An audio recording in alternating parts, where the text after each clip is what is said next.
Hello Traceable Designers. Today we're making a cornice-style curtain valance. This is the curtain-style valance created as a cornice valance made using pillowcases. You can fit any window size by making additional center panels. This beautiful design includes a center connector panel to hang between side panels. You'll find this valance design form in 2 of the Traceable Designer valance kits and in the Deluxe No Sew Master Decorator kit.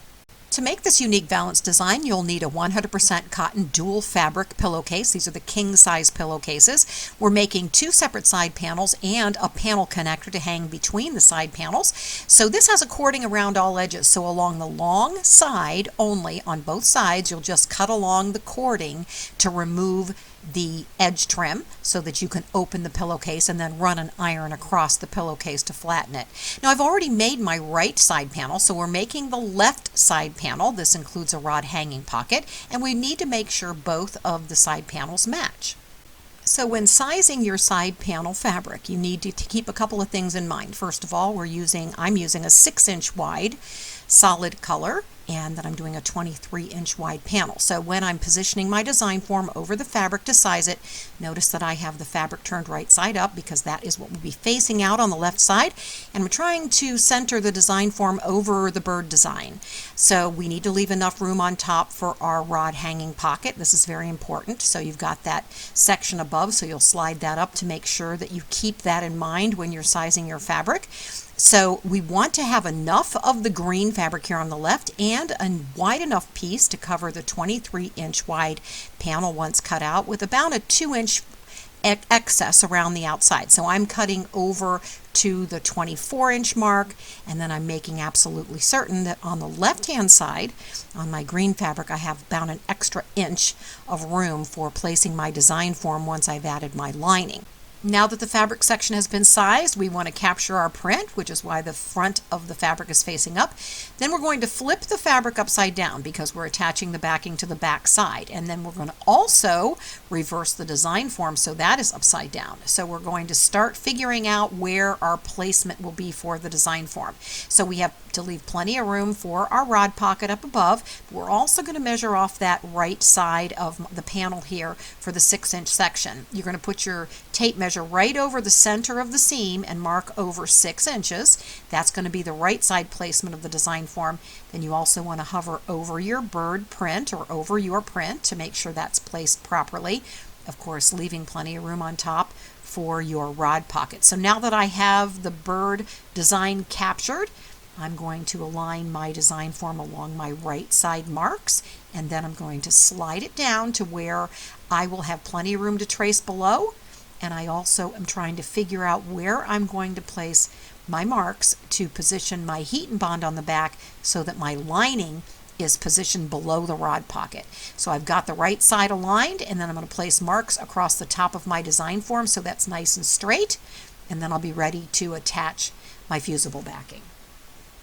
To attach your lining, pull out your heat and bond fusible fabric backing, remove the plastic instructions. You're using this with the glue side facing down, which is the knobby side, and the paper side facing up. So we're going to size a piece of backing that fits inside of all the edges. You don't want it to overlap onto the ironing board, or it will iron and fuse the glue on your ironing board and it can get on the front of your valance. So you'll align the paper across the top of your marks for your rod pocket. Use a dry iron with no steam, medium-high heat.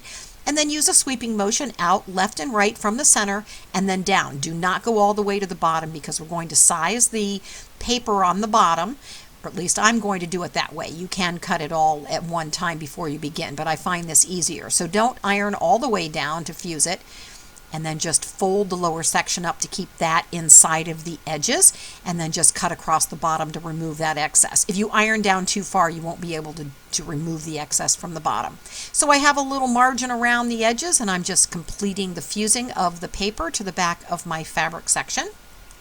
Once that is completely cooled, just peel off the paper to expose the glue and set that aside. You'll use that when you're attaching your trim. And then align a very straight edge of your lining across the top of the glue. You want to completely cover the glue, but leave room for your rod pocket. And you need this lining to extend past all the edges so that you make sure you cover all the glue. So again, beginning in the center, using a sweeping motion out toward the sides, you'll take your time to attach the lining to the back of the exposed glue. So you'll sweep from the center out to the side and then move down toward the bottom, and once that has completely adhered, you'll be ready to trace and cut out your valance panel. So since we need our panels to match, we want to make sure that the sizing is correct. So I am doing a 23-inch wide panel. So I'm beginning by marking from the seam over and making my marks on my lining for the positioning of my design form right edge. So I'm going along the lining along the section of the lining and making my little marks off to the right, so that's 6 inches from the seam, and then I need to make sure my width is proper. So I'm then positioning the 23-inch marker along my marks, and then I'm marking the left side, which will be the placement of the of the left side of the design form, making sure that it is 23 inches wide. This is a custom size. You can make it any size you like. So again, we're reversing the design form. The long side, or the longer side, is the wall side, or the rod return side. So we have our design form upside down. We've aligned it across the top edge of the lining for the rod pocket and along our right side marks. And then we'll begin by tracing down the right side of the design form to mark the width across the green section here. And then from there we'll go underneath. So we're not even going to slide this design form up yet for the rod pocket. We're just going down the side, and then we're going to go underneath along the bottom edge of the valance form. And then I like to make little marks at the change of the shape, because this is a subtle shape and I want to make sure when I add my trim that I know where to bend the trim for the nicest curve. And then I'm just continuing to trace the lower section by holding the design form down. And then when you get to the underneath inside area, which will be the center side of the valance panel, you're going to trace over the straight line, and then we're going to slide the design form over to the width marker. So since I'm adding a little width to this design form, I'm moving it over to my left side marks, and then I'm going to continue by tracing along the left side of the design form, and then we'll raise the design form and we'll trace off the rod pocket section. You'll see on the outer edge of your design form a 2.5-inch marker for your rod pocket. That's on both sides, so you'll raise that up and align those markers along the top edge of your lining, and then finish tracing off your rod pocket section to make sure that's nice and straight. So trace across the top edge and then do the sides on the left, or the side on the left, then slide the design form over and complete the tracing for your rod pocket area. To cut out your valance, just carefully follow along the trace line. You'll cut around all the edges, including the rod pocket section, to cut out your valance panel. Once your side panel is cut out, just run an iron across the front. You want to make sure you get rid of any buckling and make sure that the front and back are securely fused, and then we're going to make the rod pocket. So to fold the rod pocket section over, you fold it over to above the lining. You don't want it to overlap onto the lining. Then just take your time and fold that down carefully so you make sure it's nice and straight, and then just run an iron across that. Then you're going to cut a piece of fusible backing to fit inside of the folded section. You don't want to overlap onto the lining or onto the ironing board. Then just fuse that piece of fusible backing across your rod pocket. Then once that has completely cooled, you'll be able to peel that off and then pull your rod pocket section so that the glue then covers the lining side, and then you can fuse that down to create your rod hanging pocket. Okay, to finish my panel, I'm adding edge trim. I'm using a 3/8-inch white GIMP trim, and I'm using a cold tube glue to attach my trim. So pull out your paper so you can protect your ironing board. Measure off your trim, making sure you have a little excess. You don't want to run short when you're attaching the trim. Then I suggest running an iron over your trim to make sure it's nice and flat. So we're beginning along the lower edge of the valance panel, and make sure you have your pronounced curves. So just run some glue along the lower edge, then position your trim over top of the glue. Pull it kind of taut so it's nice and straight, and then make sure you do have a nice pronounced bend where the valance curves. So there's a lower section curve, and then there's one additional curve right in the middle of the valance panel. So you want to make sure those are very pronounced. And then just snip off the trim on the long side of the wall side of the panel, and then just run a strip of glue straight down the side, and then pull a piece of trim straight and taut so it's nice and straight against the wall, and then just cover that lower edge of the trim with the outer wall trim, and then you'll secure those pieces or the ends behind the panel on all sides. So now that my side panels are complete, we're going to create a center connector panel which will hide the rod space between the two side panels. This is a folded style with the dual fabric. So I'm using the excess fabric left from my pillowcase, from one of my pillowcases. So depending upon which kit you have, this is a lambrequin connector. You do have the scarf connectors in the scarf kit.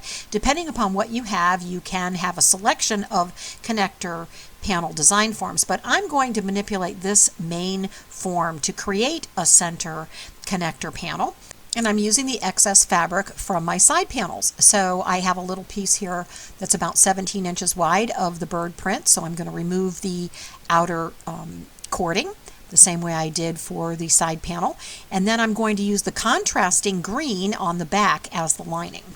So since I'm positioning my heat and bond on the back of the printed fabric, and I make sure I have an edge which has a little bit of a margin so I don't get the glue on the ironing board, I also need to make sure my green lining is larger than my base fabric, because I need to make sure that all of the glue is 100% covered. So just cut a piece of lining for the back, make sure it extends past all the edges, and then just take your time to fuse those two pieces together so that you have a dual fabric center panel that can be rolled or folded to expose the back fabric.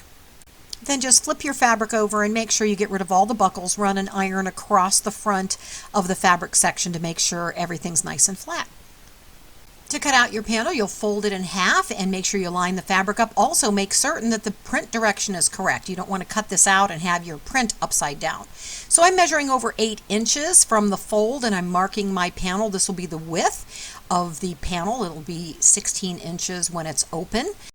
Then pull out your center panel design form, position it along the folded edge, and you're going to trace the lowest section. Make sure that when you trace, you're tracing over the fabric that is connected with the glue, and then we're going to go up 7 inches from the lower curved line. So you'll move that out as far as you can, and that's where you're going to angle the design form so that you can connect those two marks so that you have a nice U shape. Then position the straight edge of the design form to connect the marks, and then trace across the top to remove the excess. Then you'll just follow the trace line to cut out your panel. You want to try to make this as tall as possible because this will fold over the curtain rod, and you need it to have enough length to connect in the back. So here you can see we have a nicely shaped connector panel. It matches the shape of the side panels. You can manipulate this panel to show more of the back fabric or have it straight down. It's really a matter of personal preference. So you will be adding trim to both sides, so you'll just follow the same process, gluing the trim on the front, and then you'll flip that over and do the same thing on the other side so you have trim on both sides of the connector panel. Then just glue the ends of the trim behind the panel. Once your connector panel is finished, then you'll manipulate it to find the design shape that you like the best, whether you like the solid facing forward or the print.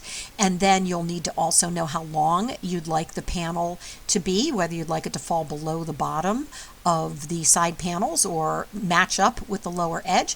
Once you have determined exactly the shape that you like, then just iron the fabric down so that you've got a nice crease and you can see where the fold will be. And then pull out some fusible backing, because if you hold that in place, it's going to be a whole lot easier to add the connectors. So you'll just freehand cut a piece of backing to go behind the folded section. I recommend keeping it toward the top so that you have a little bow out that adds to the design so it's not completely flattened down. Then once you get that in place, position it, iron the fusible backing down. Then when that's cooled, peel off the paper and then carefully fold your fabric section over. Make sure you measure to make sure it's even, and then you can fuse that in place. Then once you're finished, you need to fold your connector panel over. Make sure that the length is correct and everything is very straight and even. And then pull out your Velcro packet from your kit, and then you're going to cut strips to make fasteners. So you will need to cut strips of fusible backing to add to your panel first. This will deposit the glue so that those strips of fusible backing will hold and not come off of the fabric when you're hanging. So iron those in place, peel that off to expose the glue, and then position your sticky back Velcro over top of your exposed glue. Use one side for the hard side and the other side for the soft side. To hang your valance, you'll use a 1-inch metal curtain rod. Make sure when you're inserting your rod, you wiggle it a little bit past the piping, and you'll use the long side against the wall, the short side on the inside, and then you'll just position your connector panel right between the two panels and fold that over, making sure it's the right length, and then you're ready to hang your beautiful new pillowcase valance.